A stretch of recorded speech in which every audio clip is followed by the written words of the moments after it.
All right, ladies and gentlemen. So in today's video, we are going to be discussing Final Fantasy 14. Now, for those of you that might be new to the channel, perhaps you don't have the full context. I am a major fan of Final Fantasy 14. I've been playing Final Fantasy 14 since 1.0, ever since the whole copy and paste maps and all the nonsense that we experienced in 1.0. I've been playing Final Fantasy 14 for a little bit longer than I would like to admit.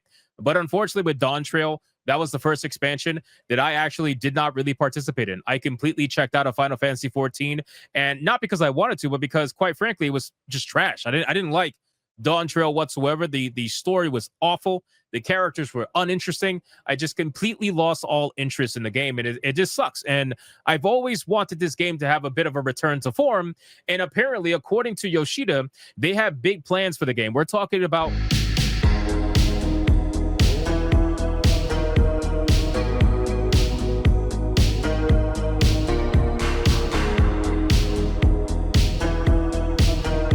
Realm Reborn style overhaul. For those of you that don't know what that means, let me just explain to you really quick. So Final Fantasy 14 initially came out with version 1.0. Okay, it was very similar to Final Fantasy 11, just graphically superior in the sense that it had slower combat. The attack timer was so slow; every attack took like 10 seconds. That kind of a thing. It was definitely more of a transition between Final Fantasy 11 to the new game. Final Fantasy 14, the way that it is now, is definitely more World of Warcraft inspired, where it's a lot faster. You know, you have tab targeting, all that kind of stuff. It's just what it is. Anyway, so Final Fantasy 14 1.0 existed. Nobody played it. Nobody liked it. It was a massive failure. And they ended up creating a story about it. They ended up saying that they're going to, turn it into a massive story where it's going to lead to the server shutdown. And they're going to remake the entire game in about 2 years, which is exactly what they did. Ironically, I had my doubts back in 1.0. I was there when Dalamud fell and just completely destroyed everything. And Bahamut was summoned and all that nonsense. I was there for it. And then 2 years later, Realm Reborn came out, and the rest is history. So, with all this being said, to say that you're going to have a Realm Reborn style overhaul, that is pretty massive. So I wanted to dive into this story and see exactly what Yoshida is saying and see if it's something I'm interested in. So Final Fantasy 14 has been in a bit of a weird state. Well, that's an understatement.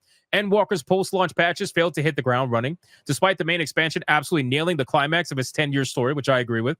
Dawn Trail carried these problems forward with a lukewarm main quest. It couldn't rest on that good old patch story hype to keep folks enthused. Things have been improving slowly but surely, with Creative Studio 3 seemingly keen to experiment and shake things up after years of a stale, sluggish formula, and it looks like those efforts are continuing. That's per an interview with Korean outlet Inven, where Yoshida, Yoshi P, spoke on the subject. I should note that the following quotes are machine translated, so the exact meaning is to be taken with a grain of salt, but it certainly looks like Yoshi P is working on something big. Now, again, I don't know what we're gonna do here, because if you're going to have an overhaul like this, at this point the question has to be asked, why don't you just make a new game, right? Because think about it, the time period does make sense. I understand games are meant to last longer now, but if you look in the past, right, Final Fantasy 11 was an online game. Final Fantasy 12, single player game. Final Fantasy 13, single player game. Final Fantasy 14, multiplayer game. MMORPG, right? Just like Final Fantasy 11. Well, you have Final Fantasy 15, single player game. Final Fantasy 16, single player game. For all intents and purposes, Final Fantasy 17, in theory, if they were continuing the pattern, could be an MMORPG, but chances are it's not going to, because they want to continue Final Fantasy 14 for at least another 2 mainline Final Fantasy entries. At least that's what I can see anyway. So, but otherwise, Final Fantasy 17 absolutely will be an MMORPG, or it should have been if you were to follow the pattern. I would love if they just make another Final Fantasy MMORPG for modern times, but I don't think that's going to happen. Final Fantasy 14 is now moving forward to its next decade. Exactly. So, like, that literally proves that I don't think that's going to happen. But then again, Final Fantasy 11 was running alongside 14, so both are possible. We have a fan festival planned, and we have some pretty big announcements lined up, with the determination to embark on a second iteration. We're rethinking everything from scratch to evolve the game with new goals. For context, Final Fantasy 14 had a failed initial release in 2010, so dramatic that Yoshi P was brought in to overhaul the entire game from scratch. It was a major effort, one that saw it turn from an awkward, poorly optimized game to a standard but solid MMO, one that's slowly drawn in a deeply affectionate fan base. Also, they made the reboot to a Realm Reborn diegetic, dropping a moon on everybody. It was pretty cool. Yes, it was pretty cool. If you haven't seen the events of the ending of Final Fantasy 1.0, I highly implore you check it out if you weren't there yourself. Yoshi P invoking this sort of language and actually means something. In op-eds I've written about this game, I've noted that Final Fantasy XIV's problem is that its history repeating itself, nowhere near as dramatically as it did in 1.0, mind you, but still 1.0 operated as outdated assumptions about what the MMO players want, and present day Final Fantasy XIV has been doing the exact same. I don't know. I don't know if I would say it's the exact same. I think again 1.0 was in a way worse spot than the current iteration of Final Fantasy XIV. I think all it takes is one really good expansion to turn things around for 14, whereas 1.0 needed a complete overhaul. So I don't think it's in the same spot. But I will say this: if the next expansion doesn't hit and it's another failure, just like Dawn Trail, then they're going to be in a really bad spot. At this point, they're going to have to ask the question whether or not they want to make a new Final Fantasy or to continue this one. Yoshi P appears to recognize this. In the past, MMORPGs were built around repetitive tasks known as grinding and time-consuming gameplay. However, things have changed since World of Warcraft and Final Fantasy XIV as well.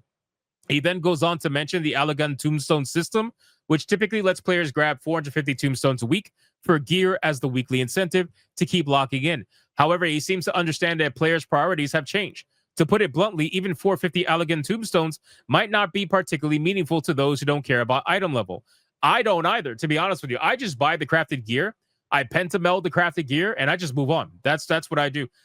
Therefore, we could consider exchanging them for mounts, attractive gear, or other items. I believe these things, which have been taken for granted until now, can be taken to a higher level in online game services and entertainment, and that's why I'm currently considering this direction. I'm absolutely reading patterns and tea leaves here, but this seems akin to Final Fantasy XIV shifting over to what I've seen other MMOs do, broadening the pool of rewards and making every patch release feature something for everybody. Right now, if you don't care about gear in Final Fantasy XIV, you've really not got much reason to do your daily roulettes. Contrast this with, say, WoW's trading post system. Do almost anything in that game, and you'll get access to monthly cosmetic rewards. There's definitely a better reward system they can have for Final Fantasy XIV. I think 14 is severely lacking in how they reward players' time. I think it's very safe. I think it's very consistent, and I think it definitely is meant to keep people there every single week, obviously, chasing a whole bunch of tombstones. But ultimately, with the crafted gear, if it's pentamelted, nobody cares, man. You'll end up doing the same DPS, if not more, than the people who are geared with blue that don't know what the fuck they're doing. So it really all just depends. If my soothsaying is right, I'm on board. Final Fantasy XIV often seems like a solid, well-built stick without a proper carrot. Yeah, I guess I could agree with that. As for the scale, whether we're talking a full Realm Reborn style reboot is up to the interpretation. Other translations use Reborn language, but I highly doubt Creative Studio 3 is going to drop a second moon on Eorzea. And again, I don't think that's going to happen. I think at this point, they are going to use the expansion to change up a lot of the core systems of the game without actually changing the core of the game, if that makes sense, right? Like, so they're going to use this upcoming expansion to completely flip things on its head and to go back to, what made the game interesting in the first place. Right now, the way that Dawn Trail is, like, what made the other expansions, I guess you could say, bearable in the sense of the reward system, is the fact that the story was interesting, the game was interesting, the dungeons were fun, the bosses were cool, everybody liked the 24-man raid. You know what I mean? Like, it was just fun. It was fun to do that. The story kept you going. You don't have that anymore. Dawn Trail, unfortunately, is not that interesting from a story perspective. So people are not going to want to sit around doing these dungeons if they got nothing interesting to keep them playing outside of what? Just logging in and getting your 450 and moving on with your life. I don't know, man. I think at this point, there's a lot that needs to be done to save this game. And if this next expansion is a massive failure, you might want to start talking about a new MMORPG at this point. So we'll see what ends up happening. And I don't think Final Fantasy 17 is going to be MMO. I think it's going to be a single player, just like Final Fantasy 18 and Final Fantasy 19. Well, that's a whole nother story for a whole nother decade. So you guys let me know in the comments down below. What do you think about this entire situation with Final Fantasy 14? Do you play this game? And if you don't, what do you think can what do you think can draw you back into the game if you played it before? Let me know in the comments. Thank you guys so much for watching this video. If you enjoyed it, consider hitting that like and subscribe, and I will see you guys on the next one.